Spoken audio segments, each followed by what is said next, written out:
Hello friends, அஸ்ஸலாமு அலைக்கும். Welcome back to அரஸ்வே கிச்சன். நாம் இன்றைக்கி வீடியோவில் இந்த ரமதான் 2020யோட ஈத் ப்ரிப்ரேஷன் vlog தான் பார்க்க போகிறோம். இந்த vlogல ப்ரிப்ரேஷனுக்காக நான் என்னென்னலாம் பண்ணி வச்சேன், எப்படிலாம் ப்ரிப்பேர்டாக இருந்தேன் அப்படிங்கிறது தான் உங்ககிட்டக்க இந்த வீடியோ மூலிமா டீட்டெயிலாக ஷேர் பண்ண போகிறேன். இந்த vlog உங்கள் எல்லாருக்குமே ரொம்ப யூஸ்ஃபுல்லாக இருக்கும். ஸோ ஸ்கிப் பண்ணாமல் லாஸ்ட் வரையும் பார்த்து என்ஜாய் பண்ணுங்கள். வாங்க இப்போ நம்ம வீடியோக்குள்ளே போய் பார்க்கலாம்.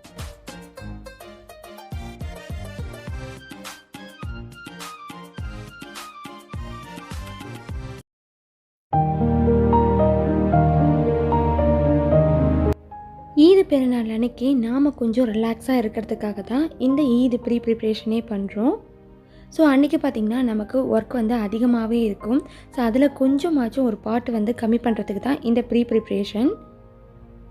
அதில் முக்கியமாக நான் செஞ்ச ஃபஸ்ட்டு வேலை என்ன அப்படின்னு பார்த்திங்கன்னா க்ளீனிங் ஒர்க் தான்.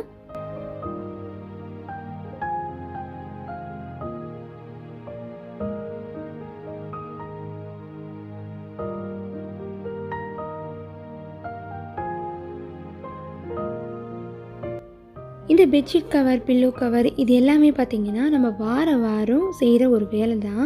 ஆனால் இந்த ஈத் அப்போது வந்து நம்ம மாத்திரத்தில் வந்து பார்த்திங்கன்னா கொஞ்சம் ஸ்பெஷலாக நமக்கு வந்து ஒரு ஃபீலிங் கிடைக்கும். என்ன அப்படின்னு பார்த்திங்கன்னா புதுசாக ஒரு பொருள் வந்து நம்ம மாற்றுறப்போ ஈது வந்து நமக்கு வந்துருச்சு, இந்த மாதிரி ஃபெஸ்டிவல் வந்துருச்சு அப்படின்னு சொல்லிட்டு ஒரு ஹாப்பினஸ் கிடைக்கும். நாம் எப்படி வந்து புது துணி உடுத்தி சந்தோஷப்படுவோமோ ஈத் அன்னைக்கு, அதே மாதிரி பார்த்திங்கன்னா நம்ம வீட்டில் இருக்கிற சின்ன சின்ன பொருளுக்கு எல்லாத்துக்கும் வந்து இந்த மாதிரி வந்து புதுசாக ஏதாச்சும் போட்டோன்னா ஈத் அன்னைக்கு பார்க்குறதுக்கு ஒரு நல்ல ஒரு ஃபீலிங் கிடைக்கும் எனக்கு. ஸோ அதனாலேயே வந்து வருஷம் ஏதாச்சும் ஒரு பொருள் வந்து வாங்கி நான் ஈத் அன்னைக்கு வந்து இந்த மாதிரி வச்சுடுவேன்.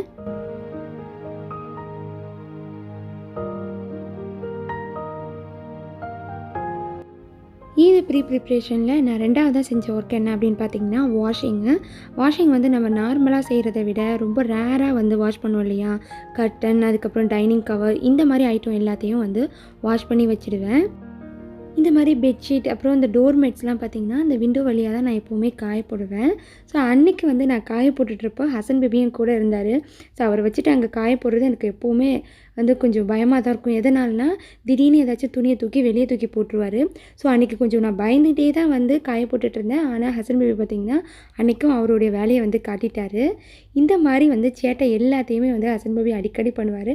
ஸோ நீங்களும் அதையே பாருங்கள் அவர் என்ன செஞ்சாருன்னு.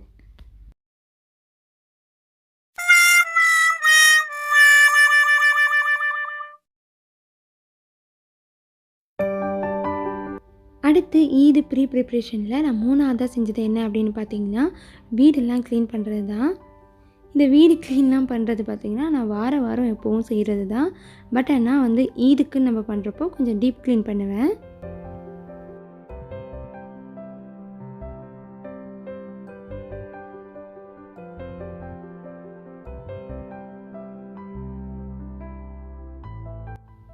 ஈது வந்துருச்சு. ஈது அன்றைக்கி வந்து ஸ்வீட் செய்யாமையா? ஸோ ஈது ஸ்வீட் வந்து அன்றைக்கி செய்கிறத விட அன்றைக்கி நாள் வந்து செய்கிறது வந்து கொஞ்சம் நமக்கு ஈஸியாக இருக்கும், வேலையும் கொஞ்சம் கம்மியாகும். ஸோ நான் என்ன நினச்சேன்னா இந்த ஈதுக்கு வந்து எங்கள் வீட்டில் ட்ரெடிஷ்னலாக செய்யக்கூடிய இன்ஸ்டன்ட் குலாப் ஜாமுன் செய்யலாம் அப்படின்னு சொல்லிட்டு நான் எல்லாத்தையும் வந்து ரெடி பண்ணிகிட்ருக்கேன். இந்த குலாப் ஜாமுன் பார்த்திங்கன்னா அவ்வளோ டேஸ்ட்டாக இருக்கும்.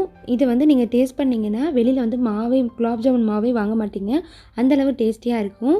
ஸோ இப்போ இந்த இன்ஸ்டன்ட் குலாப் ஜாமுன் செய்கிறதுக்கு பார்த்திங்கன்னா ஒரு பேனில் 1.5 டேபிள் ஸ்பூன் அளவு வந்து கீ ஆட் பண்ணிக்கிட்டேன். இந்த கீ நல்லா மெல்ட் ஆனதுக்கப்புறம் இதில் 3/4 கப் அளவு வந்து பால் ஆட் பண்ணிக்கலாம். 3/4 கப் அளவு வந்து பால்னால் அதே கப்பால் 1 கப் அளவு வந்து பால் பவுடர் ஆட் பண்ணிக்கோங்க.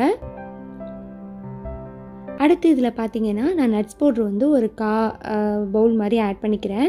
இந்த நட்ஸ் பவுட்ரு வந்து ஆப்ஷனல், இது போடாட்டியும் இந்த குலாப் ஜாமுன் நல்லாயிருக்கும். ஸோ இது ஆட் பண்ணிங்கன்னா இன்னும் ரிச் டேஸ்ட்டாக ரொம்பவே நல்லாயிருக்கும். ஸோ இருந்துச்சுன்னா கண்டிப்பாக வந்து ஆட் பண்ணிக்கோங்க. இப்போ இது எல்லாத்தையும் ஸ்டவ்வை சிம்மில் வச்சுட்டு ஒரு 5 நிமிஷம் மாதிரி கைவிடாமல் இந்த மாதிரி வந்து நல்லா மிக்ஸ் பண்ணிக்கிட்டே இருங்க. 5 நிமிஷத்துக்கு அப்புறம் பார்த்திங்கன்னா இந்த மாவெல்லாம் தண்ணி பதத்துலேருந்து மாறி நல்லா வந்து சுருண்டு வர ஆரம்பிச்சிருச்சு. பேன்லேயே விட்டல பார்த்திங்களா. ஸோ இதுதான் வந்து இந்த குலாப் ஜாமுன் மாவோட பதம். இப்போ இதை வந்து பவுலில் மாற்றிட்டு இதில் வந்து ஒரு அரை கப்பில் வந்து மைதா மாவு ஆட் பண்ணிக்கோங்க. நீங்கள் எந்த கப்பால் வந்து பால் பவுடர்லாம் ஆட் பண்ணுறீங்களோ அதே கப்பால் தான் அளக்கணும். ஸோ இப்போ இதில் வந்து ஒரு 1/4 டீஸ்பூன் அளவு வந்து பேக்கிங் சோடாவும் ஆட் பண்ணிவிட்டு இது எல்லாத்தையும் வந்து கட்டி இல்லாமல் நல்லா உதிர்ச்சி விட்டு மிக்ஸ் பண்ணிக்கோங்க.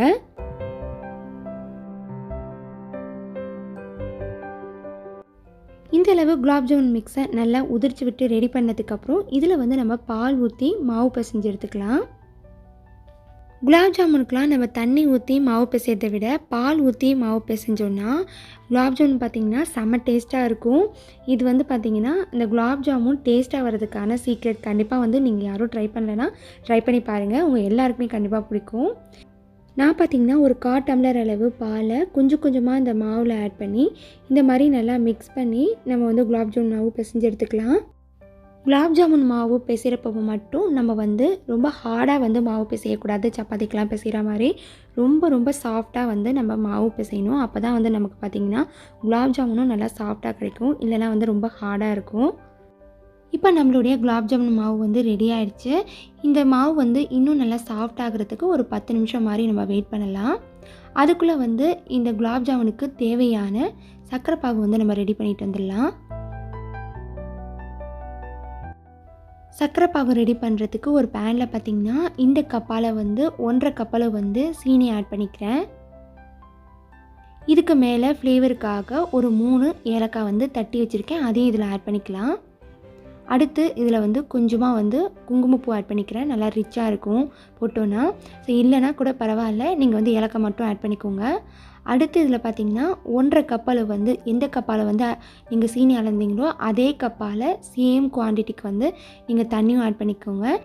நான் இன்றைக்கி 1.5 கப்பால் வந்து தண்ணி ஆட் பண்ணியிருக்கேன். இப்போ இது எல்லாத்தையும் நல்லா மிக்ஸ் பண்ணி இந்த சர்க்கரை எல்லாம் கரைஞ்சி நல்லா பாகாகிற வரையும் ஒரு 5 நிமிஷம் நல்லா வெயிட் பண்ணலாம். 5 நிமிஷத்துக்கு அப்புறம் பார்த்திங்கன்னா நல்லா சர்க்கரைலாம் கரைஞ்சி நமக்கு வந்து பாகு ரெடி ஆகிடுச்சு. இப்போ இதுக்கு மேலே பார்த்திங்கன்னா நம்ம கொஞ்சமாக வந்து லெமன் ஜூஸ் வந்து ஆட் பண்ணிக்கலாம். ஒரு 2 சொட்டு அளவு வந்து ஆட் பண்ணிக்கோங்க போதும். இந்த மாதிரி லெமன் ஜூஸ் வந்து ஆட் பண்ணுறதுனால நம்ம கடையிலலாம் குலாப் ஜாமுன் சாப்பிட்டா என்ன டேஸ்ட்டில் கிடைக்குமோ அதே மாதிரியே இருக்கும். இப்போ நம்மளுடைய சர்க்கரை பாகு ரெடி ஆகிடுச்சு. இதை வந்து மூடி போட்டுட்டு நம்ம குலாப் ஜாமுன் மாவு வந்து உருட்ட ஆரம்பிச்சிடலாம். ஒரு 10 நிமிஷம் மாதிரி இந்த குலாப் ஜாமுன் மாவை நம்ம ஊற வச்சுருப்போம். இந்த மாவு பாருங்கள் எந்த அளவு நல்லா சாஃப்டாக இருக்குன்னு. கையில் தொடும்போதே வந்து அவ்வளோ ஒரு சாஃப்டாக இருக்குது. இந்த மாதிரி மாவோட பதம் இருந்தால் தான் உங்களுக்கு குலாப் ஜாமுனும் நல்லா சாஃப்டாக கிடைக்கும். ஸோ இந்த மாதிரி வந்து நல்லா மாவை பிசைஞ்சு ரெடி பண்ணிக்கோங்க. இந்த குலாப் ஜாமுனோட ஷேப் ரெடி பண்ணுறதுக்கு அந்த மாவுலேருந்து ஓரளவு மாவு எடுத்துக்கோங்க. ரொம்பவும் அதிகம் இருக்கக்கூடாது, ரொம்பவும் கம்மியாக இல்லாமல் நார்மலாக எடுத்துக்கோங்க. இப்போது இதை பார்த்திங்கன்னா இந்த மாவு வந்து 2 கையிலையும் வச்சு அழுத்தி 2 வாட்டி வந்து ப்ரெஸ் பண்ணி இந்த மாதிரி உருட்டி எடுத்துக்கோங்க. இந்த மாதிரி அழுத்தி உருட்டும் போது உங்களுக்கு பார்த்திங்கன்னா கிராக்ஸ்லாம் இருக்காது. அடுத்தது நார்மலாக 2 வாட்டி இந்த மாதிரி வந்து உருட்டி எடுத்திங்கன்னா நம்மளுடைய பர்ஃபெக்டான கிராக்ஸே இல்லாமல் குலாப் ஜாமுனோட ரவுண்ட் ஷேப் வந்து ரெடி ஆகிடும். இந்த ஷேப் உங்களுக்கு பிடிக்கலைன்னா இன்னொரு ஷேப் கூட நீங்கள் வந்து குலாப் ஜாமுனில் ட்ரை பண்ணலாம். அதே மாதிரி நம்ம வந்து கொஞ்சமாக மாவு எடுத்துகிட்டு அதை வந்து அழுத்தி 2 வாட்டியும் நார்மலாக 2 வாட்டியும் இந்த மாதிரி வந்து ரவுண்ட் ஷேப் கொண்டு வந்துடுங்க. நம்ம வந்து எப்படி வந்து குலாப் ஜாமுனுக்கு மாவு பிசைறோமோ அதே மாதிரி ரவுண்ட் ஷேப் கொண்டு வந்துடுங்க. இப்போ இந்த மாவை 2 உள்ளங்கையிலையும் வச்சு நீல வாக்கில் இந்த மாதிரி உருட்டி எடுத்திங்கன்னா நமக்கு வந்து ஷேப் கிடச்சிடும். இந்த ஷேப் வந்து குலாப் ஜாமுனில் பார்க்குறதுக்கு ரொம்ப அழகாக இருக்கும், குழந்தைங்களுக்குலாம் ரொம்ப பிடிக்கும். ஸோ ட்ரை பண்ணி பாருங்கள். இதே மாதிரி இப்போது எல்லா குலாப் ஜாமுனையும் நம்ம உருட்டி ரெடி பண்ணிக்கலாம்.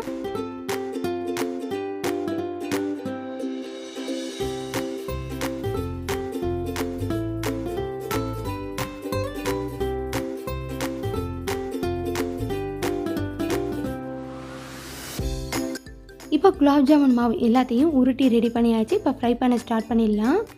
குலாப் ஜாமுன் ஃப்ரை பண்ணுறதுக்கு ஒரு பேனில் குலாப் ஜாமுன் ஃப்ரை ஆகிற அளவு ஆயில் வந்து ஆட் பண்ணிக்கோங்க. ஆயில் வந்து நல்லா சூடு வந்ததுக்கப்புறம் இதில் நம்ம வச்சுருக்க குலாப் ஜாமுனை ஒன்று ஒன்றா ஆட் பண்ணிக்கலாம். குலாப் ஜாமுனை ஆயில் ஆட் பண்ணோடனே திருப்பிடுங்க, இல்லைனா தீஞ்சிடும். இப்போ இது எல்லாத்தையும் 2 நிமிஷத்துக்கு ஒரு வாட்டி இந்த மாதிரி நல்லா திருப்பி விட்டு நல்லா பொன்னிறமாக வந்ததுக்கப்புறம் எடுத்துடலாம்.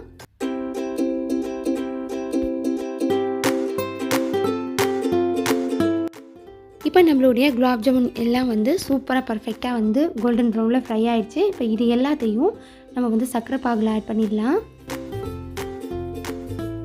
சர்க்கரை பாகில் குலாப் ஜாமுனை ஆட் பண்ண பிறகு ஒரு வாட்டி இந்த மாதிரி நல்லா ஸ்பூனால் திருப்பி விட்டுருங்க. அப்போ தான் வந்து நாலா பக்கமும் உங்களுக்கு சர்க்கரை பாகு ஈவனாக வந்து ஏறி இருக்கும். இப்போ இந்த குலாப் ஜாமுனில் சர்க்கரை பாகெல்லாம் ஏறுறதுக்கு ஒரு 2 மணி நேரம் மாதிரி அப்படியே விட்டுருங்க.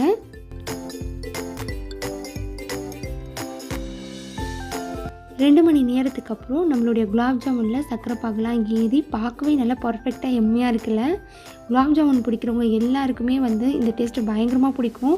நீங்கள் ஒரு வாட்டி இந்த மெத்தடில் ட்ரை பண்ணிங்கன்னா வெளியே மாவே வாங்க மாட்டிங்கன்னா அந்தளவு இது டேஸ்ட்டாக இருக்கும். இப்போ இந்த குலாப் ஜாமுன் எவ்வளோ சாஃப்டாக இருக்குது அப்படிங்கிறத பார்க்கலாம்.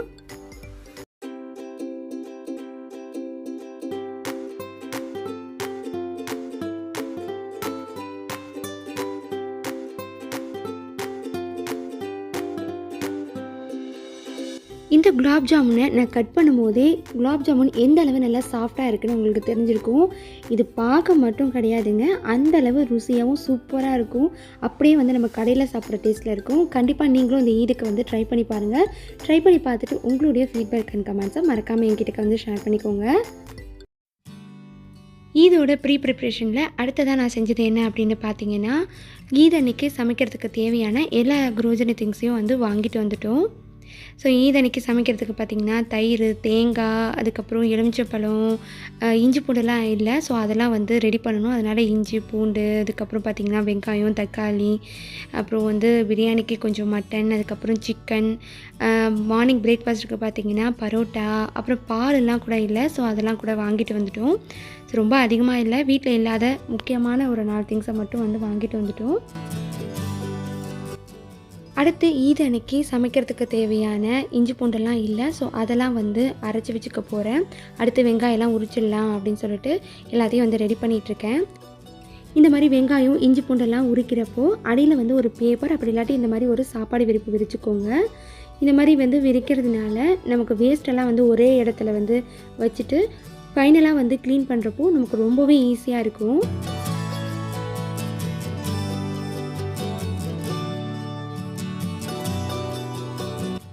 இந்த மாதிரி இஞ்சி பூண்டு எல்லாத்தையும் முதல் நாளே அரைச்சி வைக்கிறதுனால, வெங்காயம், புதினா, மல்லி எல்லாத்தையும் வந்து முதல் நாளே ரெடி பண்ணி வைக்கிறதுனால ஈத் அன்னைக்கு நமக்கு சமைக்கிறப்போ ரொம்பவே ஈஸியாக இருக்கும்.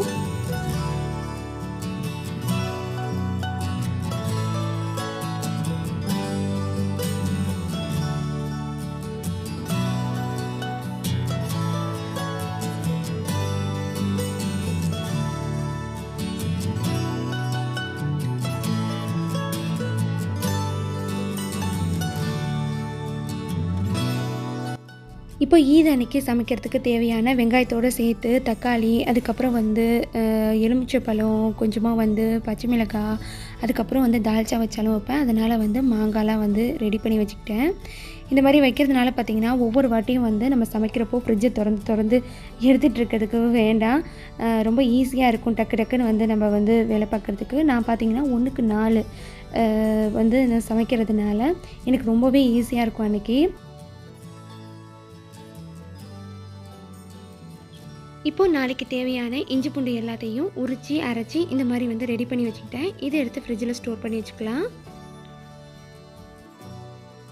நான் ஆல்ரெடி உங்ககிட்ட ஷேர் பண்ண மாதிரி இப்போ என்னுடைய க்ளீனிங் ஒர்க் வேலை பார்த்திங்கன்னா ரொம்பவே ஈஸியாகிடுச்சு. ஸோ இந்த மாதிரி வந்து உரிச்ச எல்லாத்தையும் வந்து ஒரே இடத்துல போட்டு நம்ம வந்து க்ளீன் பண்ணும்போது வேலை இருக்கிற நேரத்தில் இது நமக்கு ரொம்பவே ஹெல்ப்ஃபுல்லாக இருக்கும்.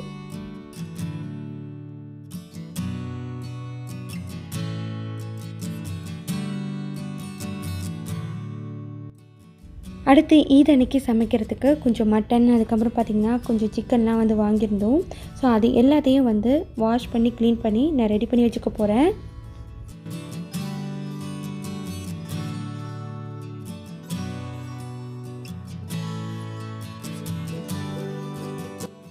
வாஷ் பண்ண சிக்கன், மட்டன் எல்லாத்தையும் தனித்தனியாக பாக்ஸில் போட்டு செப்ரேட்டாக எடுத்து வச்சுருக்கேன். இந்த சிக்கன் பார்த்திங்கன்னா நான் வந்து 65 செய்ய போகிறேன். அதனால் இதில் வந்து மசாலா போட்டு இப்போவே ரெடி பண்ணி வச்சுக்க போகிறேன். இந்த சிக்கன் வந்து 3/4 கிலோ மாதிரி இருக்கும். அதுக்கேற்ற மசாலா வந்து நம்ம ரெடி பண்ணிடலாம். முதல்ல இந்த சிக்கன் 65க்கு தேவையான அளவு உப்பு, ஒரு 1/2 டீஸ்பூன் அளவு மஞ்சத்தூள், 3 டீஸ்பூன் அளவு வந்து மிளகாத்தூள், 2 டீஸ்பூன் அளவு மிளகு, 2 டேபிள் ஸ்பூன் அளவு தயிர், கொஞ்சமாக லெமன் ஜூஸ், ஒரே 1 டேபிள் ஸ்பூன் அளவு இஞ்சி பூண்டு பேஸ்ட், இது எல்லாத்தையும் போட்டு நல்லா மிக்ஸ் பண்ணி ரெடி பண்ணிக்கிட்டேன்.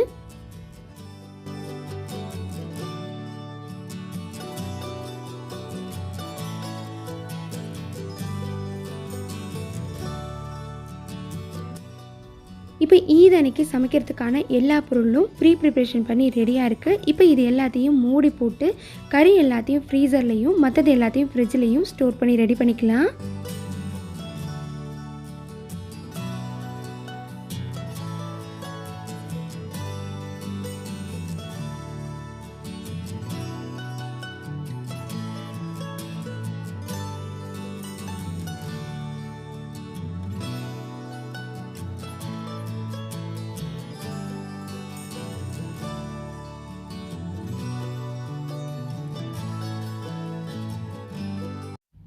உங்களை நிறைய பேர் என்கிட்ட கேட்டுகிட்டே இருந்தீங்க, ஈத் ட்ரெஸ்லாம் வாங்கிட்டீங்களா சிஸ், வாங்கிட்டிங்கன்னா காட்டுங்கன்னு கேட்டிருந்தீங்க.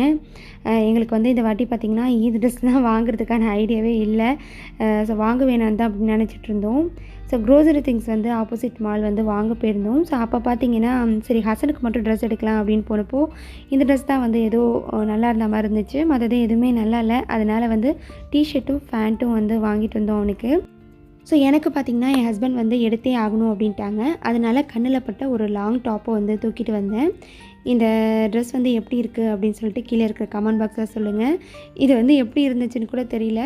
ஏதோ வந்து உள்ளத்திலே இதுதான் கொஞ்சம் வந்து நல்லா இருக்கிற மாதிரி இருந்துச்சு, அதனால் எடுத்துகிட்டு வந்தேன். இதோடு சேர்த்து பார்த்திங்கன்னா எனக்கு ஒரு ஹிஜாப்பும் என் ஹஸ்பண்ட்க்கு வந்து ஒரு ஷர்ட்டும் வந்து வாங்கிட்டு வந்தோம்.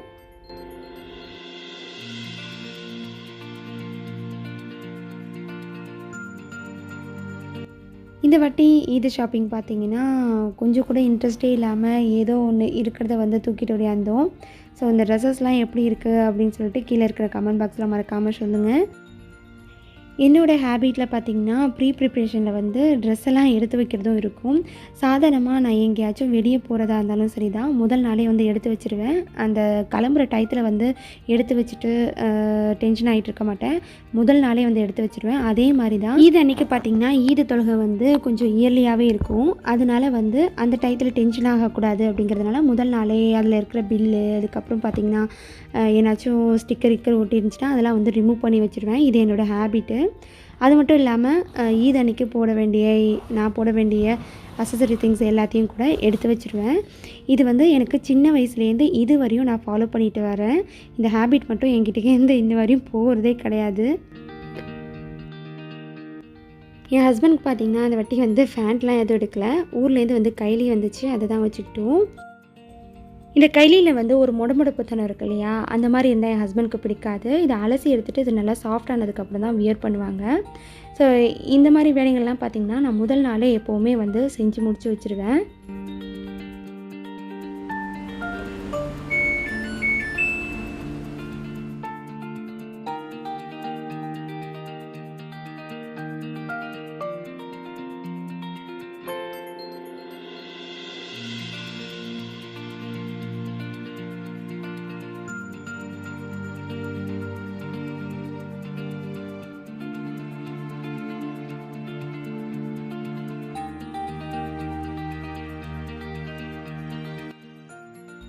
அடுத்து ப்ரிப்ரேஷனில் நான் செஞ்சது என்ன அப்படின்னு பார்த்தீங்கன்னா டெக்கரேஷன் தான். ஸோ டெக்கரேஷன்னாலே எனக்கு ரொம்ப ரொம்ப பிடிக்கும். ஆல்ரெடி உங்ககிட்ட நிறைய வாட்டி ஷேர் பண்ணியிருக்கேன்.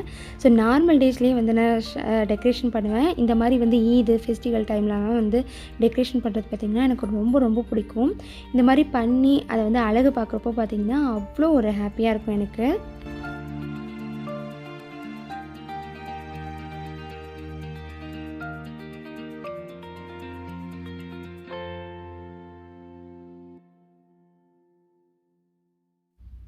ஈத் அன்னைக்கு மெஹந்தி போடாமையா? மெஹந்தி போடாத ஈத் வந்து எனக்கு ஈதாகவே இருக்காது. சின்ன வயசுலேருந்தே அப்படி தான். மெஹந்தினாலே எனக்கு அவ்வளோ பிடிக்கும். பட் ஆனால் இப்போல்லாம் பார்த்திங்கன்னா ஹசன் பேபி வந்து சேட்டை பண்ணுறாரு, டைம் இல்லாததுனால போகிறதே கிடையாது.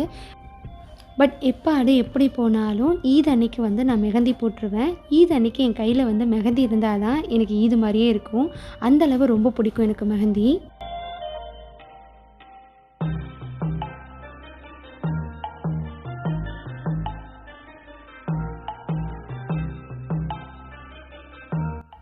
மெஹந்தி வந்து எனக்கு பர்ஃபெக்டாக போட தெரியுமான்லாம் அதெல்லாம் கிடையாது.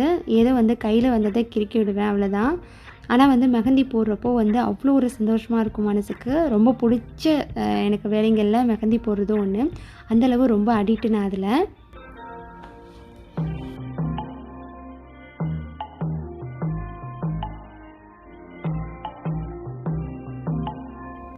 ஃபைனலாக ஒரு வழியாக பார்த்திங்கன்னா மெஹந்தி போட்டு ஃபினிஷ் பண்ணிட்டேன். இந்த மெஹந்தி டிசைன் வந்து எப்படி இருக்குது அப்படிங்கிறத கீழே இருக்கிற கமெண்ட் பாக்ஸில் மறக்காமல் என்கிட்ட வந்து ஷேர் பண்ணிக்கோங்க.